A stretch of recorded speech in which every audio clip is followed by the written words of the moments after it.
વનમાં અને આજે જે આપણે માર્કેટની વાત કરી રહ્યા હતા કે સવારે ઓફકોર્સ માર્કેટે એક હોલ્ડ અપ કરવાની કોશિશ જરૂરથી કરી હતી, કન્ટિન્યુ કરવાની કોશિશ કરી હતી, જે ફ્રાઇડેનું આપણે ક્લોઝિંગ જોયું હતું. પણ ત્યારબાદ આપણે એક સીમિત દાયરામાં કારોબાર જોઈ રહ્યા છીએ અને એક લિમિટેડ રેન્જમાં માર્કેટ અત્યારે ફરી રહ્યું છે. પણ વધારે આપણે ચર્ચા કરીશું કે ચોકસીના દેવેન ચોકસી સાથે જે આપણી સાથે જોડાયા છે. Devenbhai, good afternoon. અને આજનો તમે માર્કેટનો જે મૂડ છે કઈ રીતે રીડ કરી રહ્યા છો? સવારે આપણે ઓફકોર્સ એક માર્કેટ હોલ્ડ અપ કરતું દેખાયું, ગ્રીન ઝોનમાં પણ ઓપન થતાં જોયું. પણ અત્યારે આપણે જોઈએ તો ગ્રીન અને રેડ વચ્ચે ઓફકોર્સ ફરી રહ્યું છે, પણ એક બહુ જ લિમિટેડ દાયરામાં કામકાજ કરી રહ્યું છે. વેચવાલી આજે માર્કેટમાં હાવી છે. તમે કઈ રીતે રીડ કરી રહ્યા છો? Good afternoon Preeti. Well, I think આ માર્કેટને ડે ટુ ડે બેસિસ પર મોનિટર કરવું એ સહેલું નથી. એનું એક સિમ્પલ પોઈન્ટ ઓફ વ્યૂથી તમને કહું તો દરેક કારણ પર માર્કેટ કોઈક ને કોઈક રીતે રિએક્ટ થઈ રહ્યું છે. અને જો ઇન્વેસ્ટરને એક સિમ્પલ રીતે આઈ થિંક આ વસ્તુને આપણે પુટઅપ કરીને સમજાવી શકાય તે રીતે કહી શકાય કે આ માર્કેટની અંદર હવે સ્ટોક સ્પેસિફિક મુવમેન્ટ ચાલી રહી છે. તમારે કોઈ બી એક યુનિલેટરલ ડિરેક્શન ઇન્ડિવિજ્યુઅલ સ્ટોક્સ પર જ આવી શકે. આઈ થિંક મારા હિસાબે માર્કેટ પર યુનિલેટરલ ડિરેક્શન નહીં આવી શકે. ઘણા બધા કારણો એને માટે જવાબદાર રહેશે, કારણ કે અમુક વેલ્યુએશન સ્કેલ અપ થઈ ચૂક્યા છે. આગલા 2 વર્ષના અર્નિંગને ડિસ્કાઉન્ટ કરે છે. ગ્રોથ રેટ થોડો ટેપર ડાઉન થતો દેખાય છે, કારણ કે માર્જિન પ્રેશર્સમાં આવી રહ્યા છે અમુક બિઝનેસની અંદર. સે કેમિકલ કોમોડિટી છે, સે મેટેરિયલ કોમોડિટી છે, બીજા ઇન્ફ્રાસ્ટ્રક્ચર રિલેટેડ એરિયાઝ છે, એફએમસીજી એરિયાઝ છે. આઈ થિંક એ દરેક એરિયાની અંદર માર્જિન થોડાક પ્રેશરમાં આવી રહ્યા છે અને એને કારણે માર્કેટમાં જે પ્રીમિયમ વેલ્યુએશન માર્કેટમાં હતા, જે ઓક્ટોબર મહિના સુધી આપણે વિટનેસ કર્યું માર્કેટને, એ મારા ખ્યાલથી અંદર પ્રેશર આવી રહ્યા છે. એને as a result of which આ માર્કેટમાં વચ્ચે વેચવાલી આવે છે. હું એવું માનીને ચાલુ છું કે આ માર્કેટ વધઘટ સાથે આ ચાલશે. એનું એક રેન્જ જે છે માર્કેટની પણ બંધાઈ રહેશે અને ઇન્ડિવિજ્યુઅલ સ્ટોક્સ પણ રેન્જ સ્પેસિફિક રહેશે. તો જે ઇન્વેસ્ટરો ટ્રેડિંગ કરવા માંગે છે એ લોકોએ buy on low and sell on rise નો એપ્રોચ રાખવો પડશે. જે ઇન્વેસ્ટરો ઇન્વેસ્ટ કરવા માંગે છે તે લોકોને માટે નીચા ભાવે માર્કેટ જ્યારે ઓપોર્ચ્યુનિટી આપે ત્યારે બાય કરવું પડશે. અને I think part of their quantity એ લોકોએ કદાચ થોડું ઘણું પ્રોફિટ બુકિંગ માટે રાખવી પડશે. સો એ રીતનો એપ્રોચ લઈને ચાલવું જોઈએ. ઓફકોર્સ સ્ટોક સ્પેસિફિક આપણે હવે આગળ ચાલવું પડશે. જેવા માર્કેટ્સને આપણે લાસ્ટ યરમાં જોયા છે એવી આપણને આદત પડી ગઈ છે, પણ એ આદત હવે છોડવી પડશે. અને જે વેલ સેડ રીઝન્સમાં દેવેનભાઈએ કહ્યું. પણ દેવેનભાઈ, ઓફકોર્સ હવે અત્યારે તમે જે વાત કહી કે સ્ટોક સ્પેસિફિક આપણે આગળ ચાલવું પડશે, બાય ઓન ડિપની રણનીતિ વાપરવી પડશે. આપણે result season at the end આવી ગયા છે અને એમાં જોયું કે બધા જ બિઝનેસમાં એક આપણે માર્જિનમાં ઘણું બધું પ્રેશર જોયું છે, જે તમે પણ કહ્યું. તો જ્યારે આપણે એન્ડ પર આવી ગયા છે, તમને કોઈ એવા કંપનીઝ કે કોઈ એવા સેક્ટર્સ જે તમને ડિસઅપોઇન્ટ કર્યા હોય અને જેમાંથી તમને સરપ્રાઇઝ બી થયા હોય, એવા કોઈ તમે જોયા? સો આઈ થિંક ઓવરઓલ જે પ્રિડિક્શન હતું કે જે એક્સપેક્ટેશન તમારા રિસર્ચ તરફથી કે આ ક્વાર્ટરની અંદર માર્જિનની ઉપર પ્રેશર આવશે, એ કમ્પેરેટિવલી આઈ થિંક વેલિડેટ થતું દેખાય છે in each and every sector in which we are operating.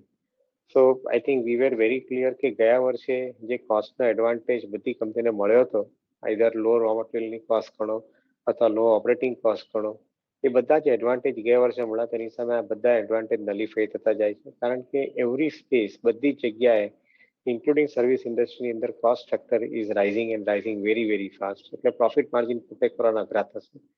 જે પ્રોફિટ માર્જિન પ્રોટેક્ટ કરવાના અઘરા થતા તો આવનારા સમયની અંદર જે વેલ્યુએશન્સ કંપનીને મળ્યા છે એ કદાચ સસ્ટેન નહીં થાય, એની આપણે વાત કરી. Now I think the important point અહીંયા આગળ છે કે કયા જગ્યાએ સરપ્રાઇઝીસ પોઝિટિવ મળ્યા છે અને કયા જગ્યાએ નેગેટિવ છે. I would not call it negative, but I would call it, I think, in many areas, particularly જ્યાં commodity related pressures છે કોસ્ટની અંદર, ત્યાં આગળ challenges વધારે છે. ડિમાન્ડ સિચ્યુએશન ત્યાં સોલિડ છે અને આઈ થિંક ત્યાં સારી ડિમાન્ડને કારણે કંપની ટોપ લાઇન વધીને આવે છે, પરંતુ આઈ થિંક પ્રોફિટ માર્જિન પ્રેશરમાં રહેશે એવું મારું માનવું છે. બેન્કિંગ ક્ષેત્રની અંદર પર્ટિક્યુલરલી આઈ થિંક મને એવું દેખાય છે કે એકંદરે ઓપોર્ચ્યુનિટી મોટી થતી એવું દેખાય છે, કારણ કે પાછલા ક્વાર્ટરની અંદર જે નેગેટિવ સિચ્યુએશન હતી બેન્કિંગ સેક્ટરની અંદર, કે જ્યાં આગળ to a greater extent non performing એસેટનું પ્રેશર હતું, એ પ્રેશર અહીંયા આવનારા ક્વાર્ટરમાં ઓછું થતું જાય છે અને ઓન ધ કન્ટ્રી બેંકની લેન્ડ કરવાની એબિલિટી પણ વધતી જાય છે. બીકોઝ ઓફ એનપીનું પ્રોવિઝન ઘટે તો લેન્ડિંગની એબિલિટી વધે. અને સાથે સાથે બેંકો પોતાના માર્જિન પણ સારી રીતે પ્રોટેક્ટ કરી શકે છે because of the low cost of the funds. So in my view point banking as one sector કે જ્યાં આગળ આવનારા સમયની અંદર ગ્રોથ માટે એક મોમેન્ટમ સારું બિલ્ટઅપ થયું દેખાય છે. ડિમાન્ડ પોઈન્ટ ઓફ વ્યૂ જોવા જઈએ તો આઈટી અને ફાર્માની અંદર જે લોકો larger amount of thrust digital તરફ આઈટીમાં ધરાવે છે અને ફાર્મામાં એપીઆઈ તરફ ધરાવે છે એ લોકો માટે કદાચ ડિમાન્ડ સિચ્યુએશન અને પ્રોફિટ માર્જિન રિલેટિવલી બેટર રહેશે એવું મારું માનવું છે. તો I think we'll have to go very selectively into different stocks within the space I think જેની અંદર આપણે વાત કરી રહ્યા છીએ. જે ઓફકોર્સ આપણે સિલેક્ટિવ ઓફકોર્સ રહેવું પડશે. પણ સાથે આજે દેવેનભાઈ આજે આપણે ડબ્લ્યુપીઆઈના આંકડા આવતા જોયા, ફ્રાઇડેના આપણે સીપીઆઈના આંકડા આવતા જોયા. એક ઇન્ફ્લેશનનું એક પ્રેશર અને એક ચિંતા જે આપણને નહીં આખા વર્લ્ડ ઓવરને સતાવી રહી છે. પણ જ્યારે આપણે આપણી વાત કરી રહ્યા છીએ તો આ વખતના ઓક્ટોબર મહિનાના નંબર્સમાં એક ઓફકોર્સ ઇન્ફ્લેશનમાં વધારો જોવા મળી રહ્યો છે. તમે કઈ રીતે આને રીડ કરી રહ્યા છો અને આની ઇફેક્ટ ગ્લોબલ માર્કેટ્સ તરફથી શું આગળ આવતા કોઈ આપણે ધ્યાન રાખવું પડશે, ચેતવું જોઈશે અને આરબીઆઈ તરફથી હવે શું કોઈ આપણે મૂવમેન્ટ જોઈ શકીએ છીએ? એકંદરે ઇકોનોમી ઓપન અપ થવાને કારણે દરેક ક્ષેત્રની અંદર ડિમાન્ડ સિચ્યુએશન સુધરી છે અને એક સારી વાત છે. આઈ થિંક એ બધી કંપનીના ટોપ લાઇનમાંથી પણ રિફ્લેક્ટ થતું દેખાય છે. એની સાથે ઇકોનોમી ડેટાને પણ તમે જુઓ તો આજે અનએમ્પ્લોયમેન્ટ રેટ છે તે ઘટીને આવ્યો છે. દેટ મીન્સ કે ડિમાન્ડ સિચ્યુએશન ઇમ્પ્રુવ થઈ હોય તો જ અનએમ્પ્લોયમેન્ટ રેટ ઘટીને આવે, ફેક્ટરીઓ નવા માણસોને રિક્રુટ કરે. બીજી તરફ જોવા જઈએ તો I think cost pressure industrial કોમોડિટીની અંદર, કેમિકલ્સની અંદર, ઓઇલ એન્ડ ગેસની અંદર સિગ્નિફિકન્ટલી વધારે છે. ઇનફેક્ટ આઈ થિંક પાછલા મહિનાઓની અંદર ઇલેક્ટ્રિસિટી પરચેસ કરવા માટે સ્ટેટ ગવર્મેન્ટ અને કંપનીઓએ એક્સ્ટ્રાઓર્ડિનરી અમાઉન્ટ ઓફ પ્રીમિયમ આપ્યા છે. આઈ થિંક 7 થી 8 રૂપિયા પર જે ઇલેક્ટ્રિસિટી બાય કરતા હોય તેની સામે અમુક દિવસ એ લોકોએ 15-16 રૂપિયા અને 20 રૂપિયા પણ ઇલેક્ટ્રિસિટી બાય કરી છે. તો જ્યારે આ ટાઈપના કોસ્ટ પ્રેશર આવવાના ચાલુ થાય ત્યારે ઇટ ઇઝ વેરી ડિફિકલ્ટ કે તમે કઈ કંપનીમાં કેટલી ઇમ્પેક્ટ કાયમ માટે આવશે એ કેલ્ક્યુલેટ કરી શકો. પણ જે ઇન્ફ્લેશનની તમે વાત કરી તે હોલસેલ પ્રાઇસ ઇન્ફ્લેશન અને કન્ઝ્યુમર પ્રાઇસ ઇન્ફ્લેશન એ બંનેની અંદર આઈ થિંક જે બદલાવ આવ્યો છે એનું લાર્જલી મોટું કારણ છે high cost structure. I think the cost is relatively very high. We are very highly dependent on edible oil. We are highly dependent on the crude oil import. અને આ બધાને કારણે આઈ થિંક ઓવરઓલ ઇકોનોમીની અંદર cost વધારે આવી રહી છે. કેટલે હદ સુધી ઘટશે, ક્યારે ઘટશે એ કેવું મુશ્કેલ છે કારણ કે ગ્લોબલ ઇકોનોમીની અંદર demand situation is rising very fast. At the same time crude oil જેવી વસ્તુની અંદર પ્રોડક્શન ઓછું આવી રહ્યું છે because of I think cartel કર્યું છે પ્રોડક્શન. તો ઇન્ડિયા જેવી ઇકોનોમી માટે જે રિપોર્ટ ડિપેન્ડન્ટ હોય એના માટે આઈ થિંક આ સિચ્યુએશન ચેલેન્જિંગ રહેશે. એટલા માટે મેં સ્ટોક પ્રાઇસના બિહેવિયર પોઈન્ટ ઓફ વ્યૂથી કીધું કે second half of the financial year is likely two remain challenging because of the high cost pressure in the economy. આપણે ક્રૂડ ઓઇલની વાત કરી, દેવેનભાઈ શું લાગે છે કે શું ક્રૂડ તરફથી કોઈ ચિંતા તમને ઓછી થતી દેખાઈ રહી છે, સ્ટેગ્નન્ટ થતા દેખાઈ રહી છે? કારણ કે થોડોક આપણે ઓફકોર્સ એમાં જે પ્રાઇસમાં છે ઘટાડો જોયો છે, પણ આગળ જતાં શું ટ્રેન્ડ તમે જોઈ રહ્યા છો? આઈ થિંક એક ઇમ્પોર્ટન્ટ પોઈન્ટ જે ઓઇલ પ્રોડ્યુસિંગ નેશન્સ છે એ લોકો આઈ થિંક ક્રૂડ ઓઇલનું પ્રોડક્શન વધારી નથી રહ્યા અને હજુ સુધી એવા કોઈ સંકેત પણ નથી મળી રહ્યા કે એ લોકો ક્રૂડ ઓઇલનું પ્રોડક્શન વધારે. So they are making up to I think huge amount of profit જે ગયા વર્ષે કદાચ એ લોકોને લોસીસ બેર કરવા પડ્યા હતા ઓઇલ પ્રોડ્યુસિંગ કન્ટ્રીઝને. Today they are enjoying the situation of high demand અને they are making lot of profit out of this situation. ક્યાં સુધી ચાલશે એવું મુશ્કેલ છે, પણ જે રીતે ઇકોનોમિક ટ્રેન્ડ જોવા મળે છે ચાઇનામાંથી, જાપાનમાંથી, ઇવન યુરોપિયન કન્ટ્રીઝમાંથી ને કન્ટ્રી લાઇક અમેરિકામાંથી, India is a little different country કે we are dependent on import because of the high demand. પણ બીજા બધા દેશોની અંદર આઈ થિંક ધી ડિમાન્ડ સ્લોડાઉનના ઇન્ડિકેશન મળી રહ્યા છે પર્ટિક્યુલરલી ઇન ચાઇના. અને જો એ થ્રેટ રિયલ ગણાતી હશે તો મારા હિસાબે ઓઇલ પ્રોડ્યુસિંગ કન્ટ્રીઝે આજે ને કાલે સિસ્ટમેટિકલી ક્રૂડના ભાવ ઘટાડવા પડશે. જો ક્રૂડના ભાવ નહીં ઘટશે તો મારા ખ્યાલથી ડિમાન્ડ સ્લોડાઉન થવાના ચાન્સીસ પૂરેપૂરા છે અને ગ્લોબલ ઇકોનોમી ફરીથી પછી ટ્રબલમાં આવી શકે. So I think this is a really serious challenge. I think situation which is not under control of any nation according to me. જ્યાં સુધી કોમોડિટીના ભાવ નહીં ઘટે ત્યાં સુધી આઈ થિંક ડિમાન્ડ સસ્ટેન થવાની પણ મુશ્કેલ દેખાય છે. તો કદાચ એને કારણે વેલ્યુએશન અહીંયા આગળ થોડા ઘણા એડજસ્ટ થશે, રેશનલાઇઝ થશે એવું મારું માનવું છે.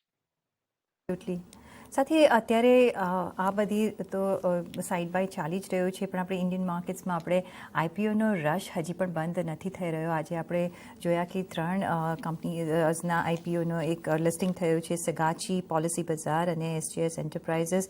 સગાચી આપણે જોયું કે એક બમ્પર એક આપણે લિસ્ટિંગ થતાં જોવા મળ્યું છે, અને સાથે જ આજે એક ટાર્સન પ્રોડક્ટનો આઈપીઓ પણ ખુલ્યો છે. તમારો આચાર્ય પર કોઈ વ્યૂ?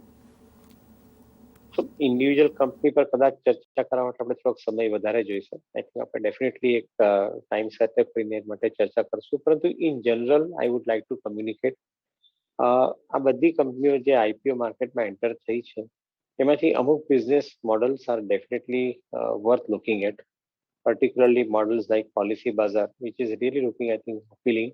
કારણ કે I think their platform is successful platform, profitable platform at the same time. So this look, I think, interesting.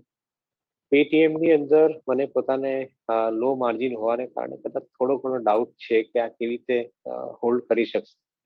I think મોટે ભાગના લોકો પેટીએમ ને કેટલી લોસ ઘટાડી શકશે તેના પર જ ઇવેલ્યુએટ કરતા હોય છે, and I think we will have to keep monitoring that particular company for next few quarters accordingly.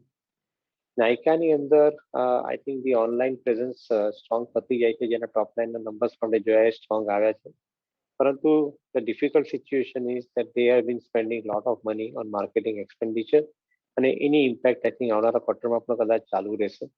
અત્યારે કદાચ જે 1% આસપાસના માર્જિનમાં કંપની કામ કરી રહી છે એ બહુ થીન લેવલ છે, પણ આપણે કોઈ બી એફએમસીજી કંપનીને જોતા હોઈએ, યુનિલિવરથી માંડીને બીજી કોઈ બી કંપનીને જોતા હોઈએ, તો આઈ થિંક મને એવું દેખાય છે કે એ લોકોનો focus higher amount of growth, sustainable growth પર વધારે છે. ઓનલાઈન કંપનીઓનું આઈ થિંક ફોકસ વધારે પડતું કસ્ટમર એક્વાયર કરવા માટેનું છે, એટલે લોકો કોસ્ટ ઇન્કર કરી રહ્યા છે. If they cannot produce profit in near future, probably મારા હિસાબે અમુક કંપનીઓને ચેલેન્જીસ આવશે. We'll have to continuously evaluate them. But as of now, I believe that interesting business model, keep watching them, keep monitoring them. ત્યારે opportunity right દેખાય ત્યારે I think investment કરવું જોઈએ. જી જરૂરથી. એક લાસ્ટ ક્વેશ્ચન, હજી પણ આપણે જોયું છે કે માર્કેટમાં હજી પણ સતત એક લોકોનું જે એન્ટ્રી લેવલ્સ છે વધી જ રહ્યા છે. અત્યારે આજે જ આપણે જોયું કે જે સેબીના ચેરમેને કહ્યું છે કે every month 26 lakh demat account આપણે હજી પણ ખુલતા દેખાઈ રહ્યા છે, અને લાસ્ટ 1 વર્ષમાં તો આપણે જોયું છે કે કેટલો બધો વધારો થઈ ગયો છે. એ જોતાં તમને શું લાગે છે કે હજી પણ માર્કેટમાં ઓફકોર્સ આપણે પોઝિટિવ ટ્રેન્ડ જોઈ જ રહ્યા છે, લિક્વિડિટી પોઈન્ટ ઓફ વ્યૂ તમને શું લાગે છે? કારણ કે જે રીતે બધા આઈપીઓઝ આવ્યા છે અને બધાને એડવાન્ટેજ મળી રહ્યો છે આપણી લિક્વિડિટીનો, કઈ રીતે આ ટ્રેન્ડ તમે આગળ જતાં જોઈ રહ્યા છો, અને માર્કેટના હવે આગળ જતા ટ્રેન્ડ તમારે કઈ રીતે આપણે રીડ કરીને નવા એન્ટ્રન્સે જરા આગળ ચાલવું જોઈએ? તો આઈ થિંક ઇમ્પોર્ટન્ટ પોઈન્ટ છે કે નવા બિઝનેસીસ માર્કેટમાં લિસ્ટિંગ માટે આવતા જાય છે, અને જો અમેરિકાની છેલ્લા 20 વર્ષની આપણે હિસ્ટ્રી સ્ટડી કરીએ, આઈ થિંક એક વસ્તુ બહુ ક્લિયરલી બહાર આવે છે કે જે કન્વેન્શનલ બિઝનેસીસ છે તેની અંદર rate of growth has been relatively subdued. The new generation of business which are driven by IT, I think have generated higher amount of returns for investors. તો એ જો ફેક્ટરને ધ્યાનમાં રાખીએ તો આપણે ત્યાં આગળ જે નવા કંપનીઓના શેરો લિસ્ટેડ થઈ છે એનું એક ચોક્કસપણે કહી શકાય કે I think this companies are likely to produce relatively better performance as far as the investors are concern, અને એને કારણે નવા ઇન્વેસ્ટરો માર્કેટમાં એન્ટર થતા જાય છે. તમે જે ડીમેટ અકાઉન્ટનો ઉલ્લેખ કર્યો એ આઈ થિંક એને વેલિડેટ કરે છે કે new generation of companies coming in to IPO market, અને એના થ્રુ નવા ઇન્વેસ્ટરો માર્કેટની અંદર આવવા એ એક બહુ સ્વાભાવિક બિહેવિયરલ આસ્પેક્ટ છે માર્કેટનું. અને મારું એવું માનવું છે કે આઈ થિંક એ વસ્તુ પર આપણે હંમેશા કાયમ રહીશું, કારણ કે આવનારા 10 કે 15 વર્ષની અંદર ઇન્ડિયાની ઇકોનોમી જે રીતે સ્કેલ અપ થઈ રહી છે, જે રીતે નવા બિઝનેસીસ આવી રહ્યા છે, જે રીતે સ્ટાર્ટઅપ ઊભા થઈ રહ્યા છે, અને જે રીતે સ્ટાર્ટઅપ કંપનીઓ લિસ્ટિંગ માટે આવી રહી છે, according to me I think આવનારા સમય માટે આ નંબર્સ વધીને જ આવશે. એવું મુશ્કેલ છે કે દર મહિને ને દર વર્ષે કેટલા વધશે, પરંતુ સહેજે કહી શકાય કે ઇન્ડિયાના પોપ્યુલેશનના લગભગ 20% લોકો આવનારા 5 વર્ષની અંદર કેપિટલ માર્કેટમાં ઇન્વેસ્ટ કરતા હશે તો મને એની સરપ્રાઇઝ નહીં થાય. Definitely, I think I will keep this particular target in mind that 20% of India's population in next 5 years' time should be part of India's capital market. જે અત્યારે તરીકે સિંગલ ડિજિટમાં છે એ મારા ખ્યાલથી હાઈ ડબલ ડિજિટમાં આવવાની શક્યતા પૂરેપૂરી છે.